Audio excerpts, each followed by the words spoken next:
गंगे। हर हर महादेव शंभो काशी विश्वनाथ।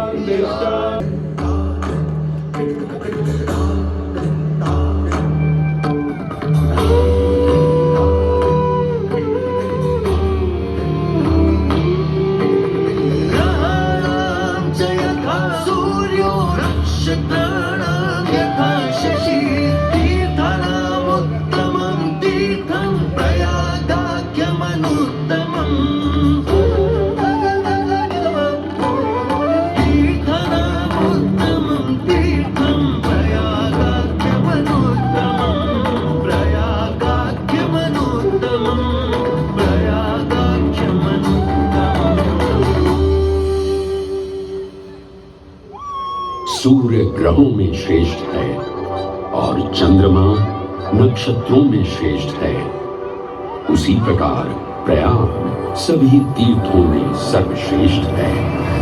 पद्म पुराण में वर्णित ये श्लोक जिस तरह प्रयाग की विशेषता को दर्शाता है, उसी तरह इस पावन क्षेत्र का गुणगान करने वाली अनेक पौराणिक कथाएं, किंवदंतियां एवं कहानियां आज भी जनमानस में प्रचलित हैं।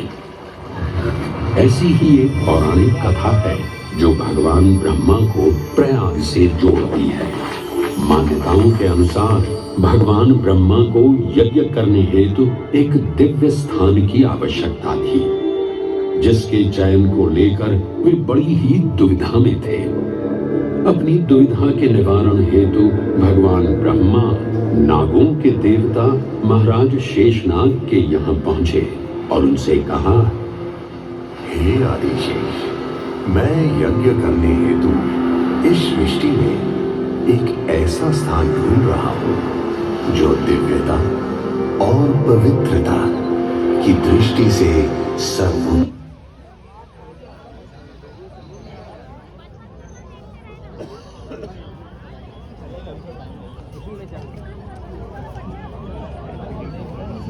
सारे गरे गम गम पद गम पद, सारे गरे गम गम पद गम पद, रे गम गम गम पद नि द पद, रे गम गम गम पद नि द पद।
ड्रोन करने पूरी नजर रखा है ना हमारे पर। नमो गंगाय उभयोर्मध्ये वसन्ति मे प्रसन्नात्मानश्चिरञ्जीवितं वर्धयन्ति। नमो गंगाय उभयोर्मुनिभ्यश्च नमो नमो गंगाय उभयोर्मुनिभ्यश्च नमः। ओम शांति शांति शांति।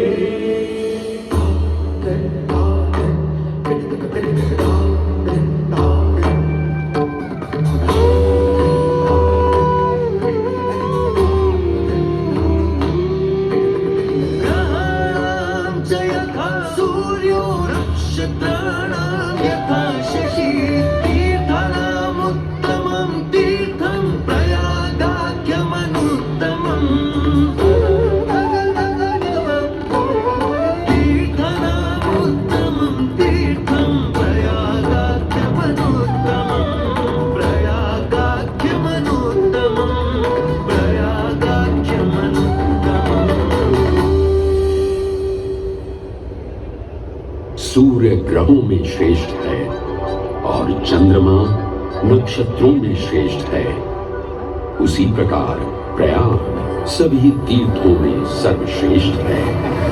पद्म पुराण में वर्णित ये श्लोक जिस तरह प्रयाग की विशेषता को दर्शाता है, उसी तरह इस पावन क्षेत्र का गुणगान करने वाली अनेक पौराणिक कथाएं, किंवदंतियां एवं कहानियां आज भी जनमानस में प्रचलित हैं। ऐसी ही एक पौराणिक कथा है जो भगवान ब्रह्मा को प्रयाग से जोड़ती है। मान्यताओं के अनुसार भगवान ब्रह्मा को यज्ञ करने हेतु एक दिव्य स्थान की आवश्यकता थी, जिसके चयन को लेकर वे बड़ी ही दुविधा में थे।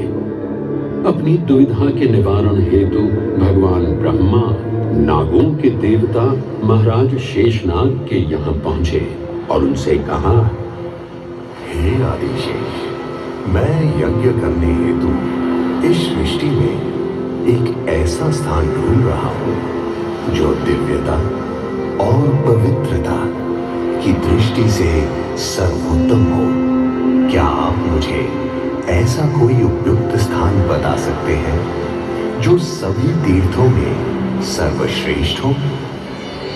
जगत रचयिता को मेरा प्रणाम। भगवान, मैं धन्य हूं कि आपने मुझे इस योग्य समझा। क्यों ना आप स्वयं ही सभी पवित्र स्थानों का मूल्यांकन करें। ऐसा कीजिए, आप तुला के एक पलड़े पर सप्तपुरियों को रखिए और दूसरे पलड़े पर भगवान विष्णु के स्थायी निवास प्रयाग को रखिए, जिसका भार सबसे अधिक आए। मेरे विचार में वही सर्वश्रेष्ठ तीर्थ होगा। इस मूल्यांकन के परिणाम स्वरूप प्रयाग का पलड़ा ही भारी रहा। इस तरह प्रयाग की प्रधानता सिद्ध हुई और तभी से इसे तीर्थों का राजा कहा जाने लगा। आज भी ऐसी मान्यता है कि भगवान ब्रह्मा ने गंगा नदी के पश्चिमी तट पर 10 अश्वमेध यज्ञ संपन्न किए थे। आज उस स्थान को हम दशाश्वमेध घाट के नाम से जानते हैं। भगवान ब्रह्मा के अलावा इंद्रदेव, वरुण देव एवं सोमदेव ने भी प्रयाग क्षेत्र में ही भगवान विष्णु की आराधना करने हेतु यज्ञ किए थे, जिससे उन्हें भी श्री हरि का आशीर्वाद प्राप्त हुआ। प्रयाग शब्द में प्र का अर्थ है प्रकृष्ट और याग का अर्थ होता है यज्ञ। इसीलिए इन दो शब्दों से बना प्रयाग सबसे पवित्र स्थान माना जाता है। प्रयाग ही संसार में एकमात्र ऐसा पावन क्षेत्र है जहां 3 पवित्र नदियों का संगम होता है। इस संगम का भी एक अनूठा महत्व है।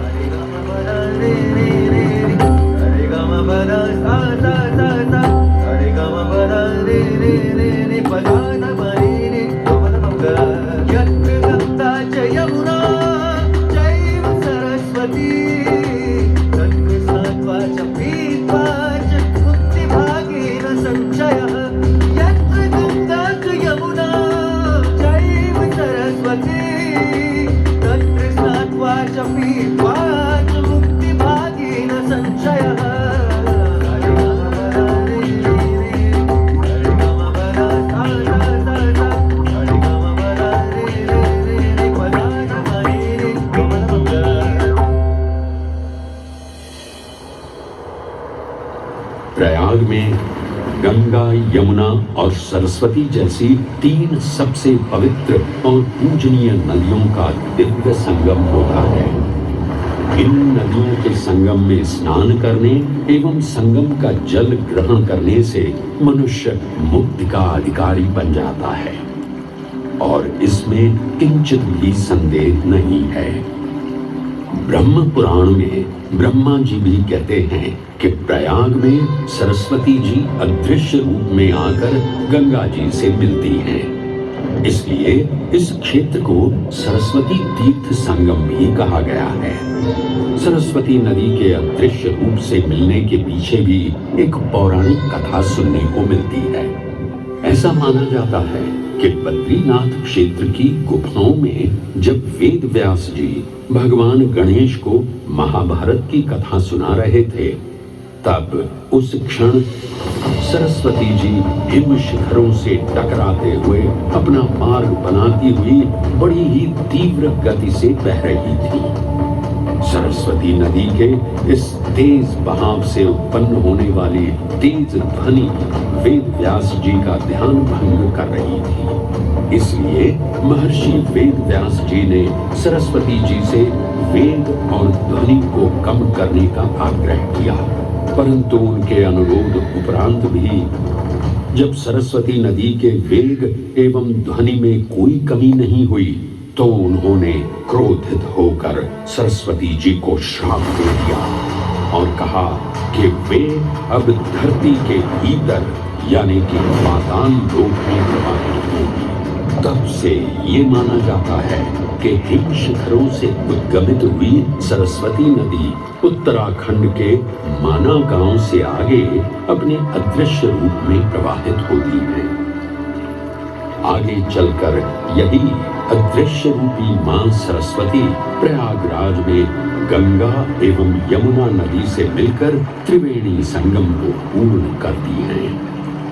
ये प्रयाग नगरी पवित्रता का उद्गम है, जिसके अंश हमें वेदों एवं पुराणों में भी मिलते हैं, जिनमें वर्णित है सुरों असुरों द्वारा हुआ समुद्र मंथन। अमृत प्राप्ति के लिए सुरों और असुरों ने एकजुट होकर क्षीर सागर का मंथन किया, जिसके संदर्भ में पुराणों में विभिन्न कथाएं देखने को मिलती हैं। उन्हीं कथाओं में एक कथा महर्षि दुर्वासा और इंद्रदेव से संबंधित है।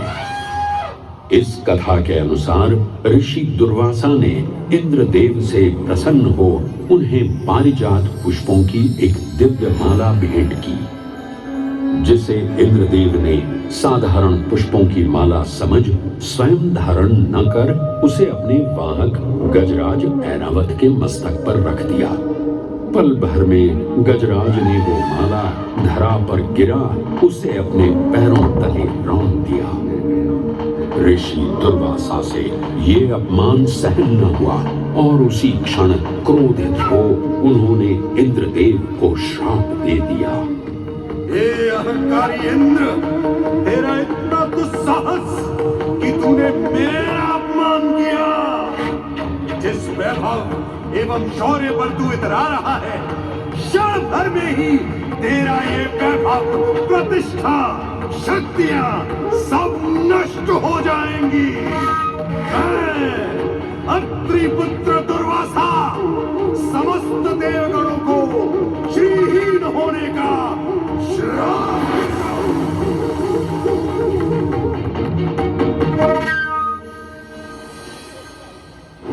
इस श्राप के परिणाम स्वरूप स्वर्गलोक से लेकर वैकुंठ धाम तक का सारा वैभव चला गया। जहां स्वर्गलोक में सभी देवता अपना वैभव एवं शक्तियां खो चुके थे, वहीं वैकुंठ धाम में मां लक्ष्मी भी क्षीर सागर की गहराइयों में चली गई। उनके जाते ही सृष्टि का संतुलन बिगड़ने लगा एवं असुर राजा बलि ने तीनों लोक अपने अधीन कर लिए।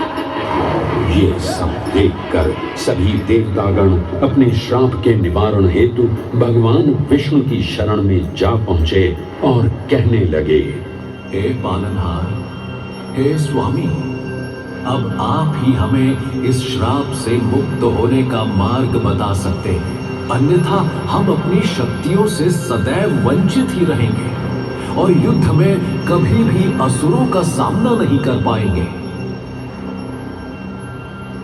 हे देवराज, ऋषि दुर्वासा के श्राप से सभी देवतागण जीवन मृत्यु के काल चक्र में बंध चुके हैं। इस काल चक्र एवं श्राप से मुक्त होने के लिए अब केवल एक ही मार्ग शेष है और वो है समुद्र मंथन।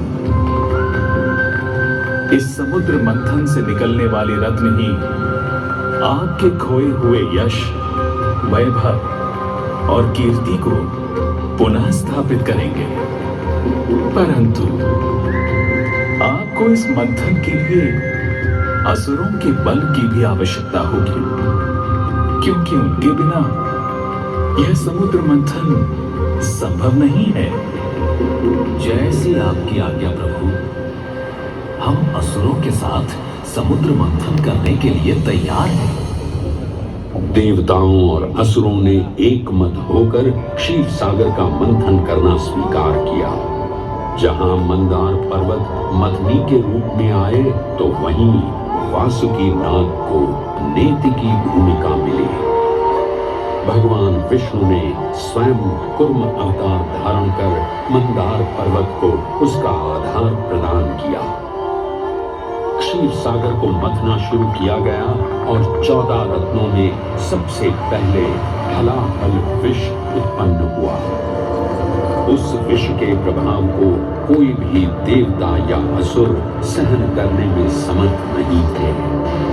इस कालकूट विष से सृष्टि का विनाश हो सकता था।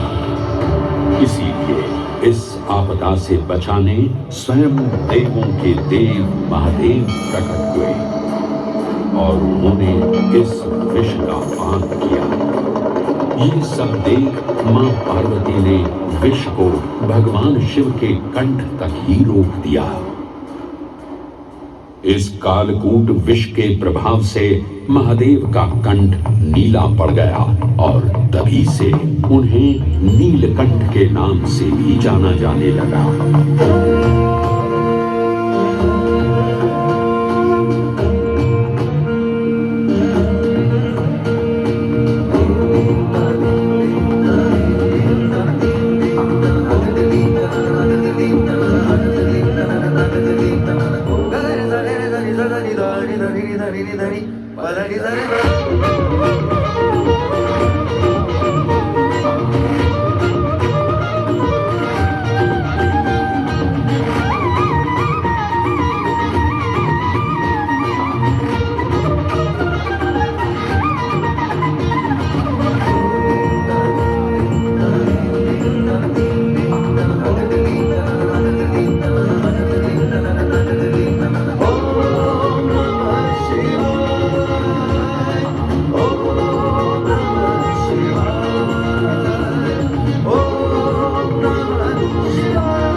हलाहल के पश्चात समुद्र की गहराइयों से मां लक्ष्मी का आगमन हुआ, जिन्हें भगवान विष्णु ने वरण करके अपनी अर्धांगिनी बना लिया। इसके पश्चात समुद्र मंथन से एक एक कर कामधेनु गाय, पारिजात वृक्ष, चंद्र, कल्प वृक्ष, अपार सुंदर अप्सराएं, गंधर्व, शंख, उच्चैःश्रवा, वारुण एवं कौस्तुभ मणि जैसे अनेक रत्न उत्पन्न हुए। लेकिन सभी को जिस रत्न की सबसे अधिक प्रतीक्षा थी, उस रत्न का निकलना अभी बाकी था। अंततः आयुर्वेद के देव धन्वंतरी अपने हाथ में अमृत कुंभ लिए प्रकट हुए। अमृत कुंभ पाने की लालसा में सुरों और असुरों के मध्य एक घमासान युद्ध आरंभ हो गया। इसी युद्ध के दौरान स्वरभानु नाम का एक असुर अमृत कुंभ को अपने अधीन कर पाताल लोक की ओर चल गया। तब अमृत कलश को वापस पाने हेतु देवतागण अपने आराध्य भगवान विष्णु का स्मरण करने लगे। तदोपरांत भगवान विष्णु एक सुंदर अप्सरा मोहिनी का रूप धारण कर पाताल लोक पहुंचे, जिसे देख सभी असुर सम्मोहित होने लगे।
से आई है, इसने तो मेरा मन ही मोह लिया। इसे तो मैं ही लेकर रहूंगा। इस सुंदर अप्सरा ने तो हम सबको सम्मोहित कर लिया है। हे सुंदरी, तुम कौन हो और यहाँ क्यों आई हो? हे असुरराज, मैं मोहिनी हूँ और आप ये समझ लीजिए कि मैं आप ही की सहायता हेतु यहाँ पर आई हूँ। हमारी सहायता हेतु? परंतु वो कैसे सुंदरी? मैं आपको ये ज्ञात कराने आई हूँ कि अमृत की असली शक्ति और गुण तो कलश के तल में विद्यमान है, जबकि ऊपर तो केवल जल मात्र है, जिसके ग्रहण करने से ज्यादा कोई लाभ न होगा। आप सभी इस अमृत को देवताओं के साथ बांट लीजिए। आखिर आप सभी ऋषि कश्यप के ही तो पुत्र हैं। देवताओं के साथ अमृत बांटने से एक तो आपका वैभव बढ़ेगा और दूसरा जो अमृत का फलदायक भाग है उसे आप ही ग्रहण कर सकेंगे। हे मनमोहिनी, तुम सत्य ही कह रही हो, परंतु अगर हमने ये अमृत कलश देवताओं को दे दिया तो क्या पता वे सारा अमृत स्वयं ही ग्रहण कर लें और हम सभी असुर इससे वंचित ही रह जाएं। आप निश्चिंत रहिए, ऐसा कदापि नहीं होगा। मैं स्वयं ही सभी सुरों और असुरों को अमृत पान करवाऊंगी और साथ ही साथ ये सुनिश्चित भी करूंगी कि अमृत का फलदायक भाग आप सभी को ही प्राप्त हो। बस फिर क्या था, भगवान विष्णु की अपरंपार लीला आरंभ हुई। जहां एक ओर सभी देवतागण विराजे तो वहीं दूसरी ओर सभी असुर। मोहिनी रूप धारण भगवान विष्णु एक एक कर सभी देवताओं को अमृत पान करवाने लगे, जिससे वे पुनः अपनी शक्तियां प्राप्त कर सकें। परंतु स्वरभानु नाम का असुर जल्द ही भगवान विष्णु की ये चालाकी भांप गया और चुपचाप देवता वेश धारण कर उन्हीं के बीच में जाकर विराजमान हो गया। तब जैसे ही मोहिनी स्वरभानु को अमृतपान कराने हेतु अग्रसर हुई, ठीक उसी क्षण सूर्य एवं चंद्रमा स्वरभानु का असली रूप पहचान गए। ये ज्ञात होते ही भगवान विष्णु अपने मूल रूप में परिवर्तित हो गए और अपने सुदर्शन चक्र से स्वरभानु का सिर धड़ से अलग कर दिया। परंतु तब तक अमृत की 2 बूंदें स्वरभानु के कंठ से उतर चुकी थी, जिसके चलते वो अमरत्व प्राप्त कर चुका था। इस तरह स्वरभानु के कटे हुए सिर के भाग को राहु का नाम मिला और धड़ को केतु के नाम से जाना जाने लगा। माना जाता है कि प्रतिशोध की ज्वाला में ज्वलित राहु एवं केतु सूर्य एवं चंद्रमा पर ग्रहण लगाते हैं। इस प्रकार सूर्य और चंद्र पर ग्रहण लगना राहु और केतु का प्रतिशोध माना जाता है। भगवान विष्णु की ये लीला देख सभी असुर अचंभित हो उठे। इससे पहले कि वे कोई प्रतिक्रिया दे पाते, भगवान विष्णु के वाहन पक्षीराज गरुड़ ने शीघ्रता से अमृत कलश को उठा लिया और अपने साथ लेकर स्वर्गलोक की ओर उड़ चले।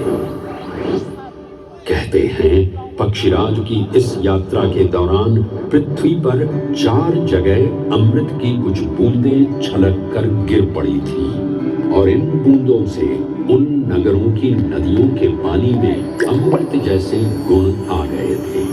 वे 4 स्थान हरिद्वार, प्रयाग, उज्जैन एवं नासिक हैं और यही कारण है कि इन 4 नगरों में कुंभ का पर्व मनाया जाता है। ऐसी भी मान्यता है कि एक दिव्य दिवस एक सांसारिक वर्ष के बराबर होता है और पक्षीराज गरुड़ की यात्रा में 12 दिन लगे थे। इसीलिए हर 12वें वर्ष में कुंभ पर्व मनाया जाता है।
ग्रहों के अनूठे संरेखण से सुनिश्चित होता ये कुंभ महापर्व प्रयाग की भूमि पर उसी नक्षत्र में आयोजित होता है जिस नक्षत्र में यहाँ अमृत की बूंदें गिरी थी।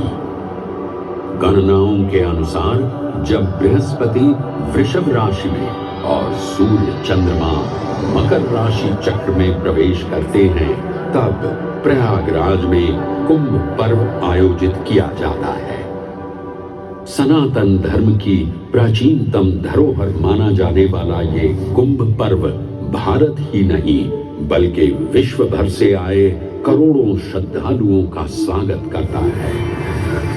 कुंभ पर्व केवल एक पर्व ही नहीं बल्कि एक तीर्थ का अवसर भी है जहां लाखों करोड़ों श्रद्धालु कल्पवास के नियमों का पालन करते हैं। पौष पूर्णिमा से लेकर माघ पूर्णिमा तक चलने वाले कल्पवास के दौरान तीर्थालु सांसारिक सुखों को त्याग कर तपस्वी संतों की तरह कुटिया में रहते हैं।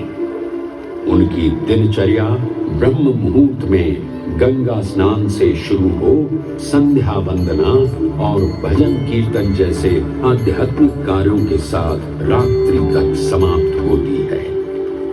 श्रद्धालु दिन में केवल एक ही बार भोजन ग्रहण कर मानसिक रूप से धैर्य, अहिंसा और भक्ति भाव में लिप्त रहते हैं। ऐसी मान्यता है कि जो कल्पवासी मोक्ष की अभिलाषा लिए कुंभ पर्व में कल्पवास के नियमों का पालन करते हैं उन्हें मोक्ष अवश्य ही प्राप्त होता है। पारंपरिक रूप से इस आध्यात्मिक पर्व की औपचारिक शुरुआत का श्रेय 8वीं शताब्दी के हिंदू दार्शनिक और संत आदि शंकराचार्य को दिया जाता है। उन्होंने न केवल 4 पवित्र मठों पुरी, श्रृंगेरी, द्वारका और बद्रीनाथ की स्थापना की थी बल्कि सन्यासी परंपरा को जीवित रखने हेतु 10 नाम सन्यासी व्यवस्था का गठन भी किया था जिसके अंतर्गत निर्वाणी, अटल, निरंजनी, आनंद, जूना, आवाहन और अग्निसात नामक 7 अखाड़े निर्मित हुए। आदि शंकराचार्य का उद्देश्य शास्त्रों के ज्ञान को आपस में साझा कर सनातन धर्म के दार्शनिक आधारों को सुदृढ़ और परिपक्व करना था। अतः धर्म की सभी शाखाओं को संगठित रखने हेतु आदि शंकराचार्य ने प्रयाग की भूमि पर कुंभ पर्व को पुनः आयोजित किया। आज के इस दौर में कुंभ पर्व की महत्ता का अनुमान इसी बात से लगाया जा सकता है कि यूनेस्को द्वारा मानवता की अमूर्त सांस्कृतिक विरासत की प्रतिनिधि सूची में इस पर्व को शामिल किया गया है।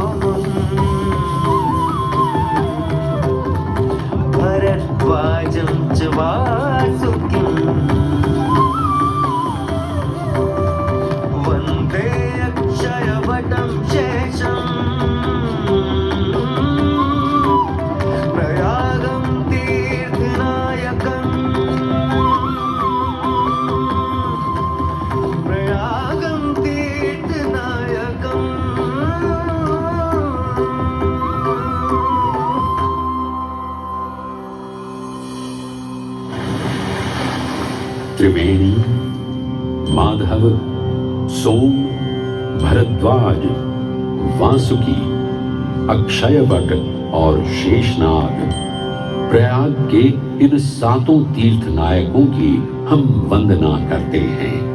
परंतु उक्त 7 तीर्थ नायकों में वेणी माधव का ही प्रमुख स्थान है। त्रिवेणी संगम में स्नान के साथ साथ श्रद्धालु वेणी माधव मंदिर में दर्शन कर भगवान विष्णु का आशीर्वाद भी प्राप्त करते हैं। मान्यताओं के अनुसार वेणी माधव इलाहाबाद किले के परिसर में स्थित पातालपुरी मंदिर में एक पवित्र अक्षयवट वृक्ष के पत्तों पर एक बालक के रूप में विश्राम करते हैं। पौराणिक कथाओं के अनुसार अक्षयवट एक शाश्वत वृक्ष है जो भगवान विष्णु का स्थायी निवास है, जहां से वे सृष्टि का पुनः निर्माण करते हैं। त्रेता युग में भी अक्षयवट वृक्ष का उल्लेख देखने को मिलता है। कहा जाता है कि भगवान श्री राम, माता सीता एवं अनुज लक्ष्मण अपने वनवास काल में इस स्थान पर आए थे। वैसे तो भगवान श्री राम का वनवास प्रयाग में श्रृंगी ऋषि को समर्पित श्रृंगवेरपुर धाम से आरंभ होता है। ये वही स्थान है जहां निषाद राज गुह ने भगवान श्री राम, माता सीता और अनुज लक्ष्मण को गंगा पार जाने के लिए सहायता प्रदान की थी। श्रृंगवेरपुर से प्रभु श्री राम ऋषि भरद्वाज के आश्रम पहुंचे थे। भरद्वाज मुनि बसहि प्रयागा, गोस्वामी तुलसीदास जी ने रामचरितमानस में ऋषि भरद्वाज का निवास स्थान प्रयागराज ही बताया है। ऋषि भरद्वाज से त्रिवेणी संगम की महिमा सुन प्रभु श्री राम, माता सीता और अनुज लक्ष्मण त्रिवेणी संगम में स्नान कर तीनों नदियों का आशीर्वाद प्राप्त करते हैं। इसी कड़ी में एक प्रचलित कथा के अनुसार संगम तट पर ही माता सीता ने प्रभु श्री राम से महादेव और परम शक्ति मां पार्वती की आराधना करने की अपनी मनोकामना को व्यक्त किया था, जिसके उपरांत प्रभु श्री राम ने यमुना तट पर भगवान भोलेनाथ और मां पार्वती को समर्पित एक मंदिर का निर्माण करवाया था, जिसे आज हम मनकामेश्वर मंदिर के नाम से भी जानते हैं। त्रेता युग में स्वयं प्रभु श्री राम ने माता सीता के साथ इसी मंदिर में भगवान शिव एवं मां पार्वती की पूजा अर्चना कर उनसे आशीर्वाद प्राप्त किया था।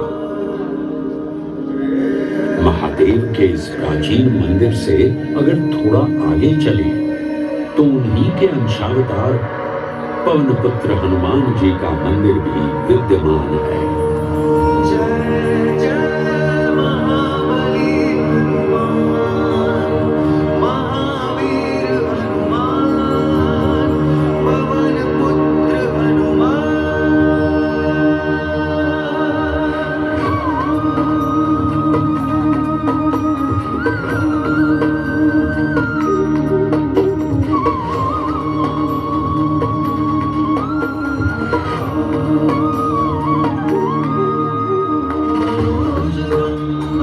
मारुततुल्यवेगम्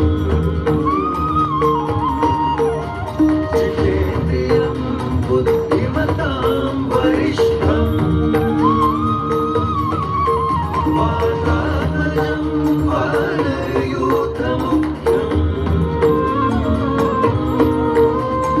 श्रीरामदूतं शरणं प्रपद्ये।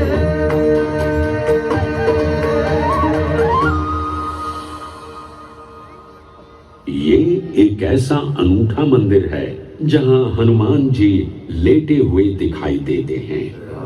प्रचलित कथाओं की माने तो हनुमान जी के आदेशानुसार बाघंबरी बाबा को इस तट पर उत्खनन करते समय हनुमान जी की एक दिव्य मूर्ति प्राप्त हुई थी, जिसके फलस्वरूप आज यहाँ बड़े हनुमान जी का मंदिर विद्यमान है। इस चमत्कार से विस्मयाभिभूत हुए बाबा बाघंबरी ने हनुमान जी की सेवा में अपना जीवन समर्पित कर दिया। आज भी इस मंदिर की देखरेख का कार्यभार बाघंबरी गद्दी ने ही संभाल रखा है। पुराणों एवं अनेक धार्मिक ग्रंथों में वर्णित प्रयाग क्षेत्र के कौशाम्बी का उल्लेख देखने को मिलता है। कौशाम्बी प्राचीन भारतीय वत्स महाजनपद की राजधानी थी। गौतम बुद्ध ने अपने तपस्वी जीवन के 6ठे और 9वें वर्ष यहीं बिताए और अपने अनुयायियों को कई महत्वपूर्ण धर्मोपदेश भी दिए। बौद्ध धर्म से अगर जैन परंपरा की ओर चलें तो ऐसी मान्यताएं आज भी प्रचलित हैं कि प्राचीन तीर्थंकर ऋषभदेव ने भी वत्स देश में ही ज्ञान प्राप्त किया था। इसके अलावा 6ठे जैन तीर्थंकर पद्म प्रभु का जन्म इक्ष्वाकु वंश में राजा श्रीधर और रानी सुसीमा देवी के घर कौशाम्बी में ही हुआ था। यहाँ तक कि मगध सम्राट अशोक ने भी अपनी शाही देखभाल के लिए इसे अपनी उपराजधानी बनाया था। तथ्यों को टटोले तो अशोक की लाट आज भी इस क्षेत्र में देखने को मिलती है। धार्मिक विविधता से परिपूर्ण प्रयाग क्षेत्र एक ऐसा अनूठा क्षेत्र है जहां ज्ञान का प्रकाश फैलाने सिख गुरु भी पधारे हैं। प्रयागराज के अहियापुर में स्थित गुरुद्वारा पक्की संगत साहिब इसी की एक बेजोड़ निशानी है। माना जाता है कि श्री गुरु तेग बहादुर जी अपनी यात्रा के दौरान 6 महीने इसी स्थान पर रुके थे। यहाँ वे प्रार्थना और ध्यान करते थे, इसलिए इसे तप स्थान भी कहा गया है। ये कहना गलत नहीं होगा कि त्रिवेणी संगम के तट पर गुरुओं और संतों की शिक्षाओं का अनोखा समावेश है ये गुरुद्वारा पक्की संगत साहिब। इलाहाबाद या इलाहाबाद के नाम से कुछ समय के लिए चर्चित ये प्रयागराज आज भी जीवंत है। धर्म और संस्कृति का अनूठा इतिहास संजोए हुए तीर्थराज प्रयागराज में वेणी माधव, शिव और शक्ति के विभिन्न स्वरूप आज भी विद्यमान हैं, जो इस पावन क्षेत्र को अद्वितीय बनाते हैं। प्रयागराज की इतनी विशाल पृष्ठभूमि समझने के बाद लगता है कि ये कहना कभी गलत नहीं होगा कि प्रयागराज सिर्फ एक शहर नहीं बल्कि अपने अंदर दैवीयता, विविधता और धार्मिकता को संजोए हमारा पूर्ण गौरवशाली इतिहास है।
पहले दिन आई थी मतलब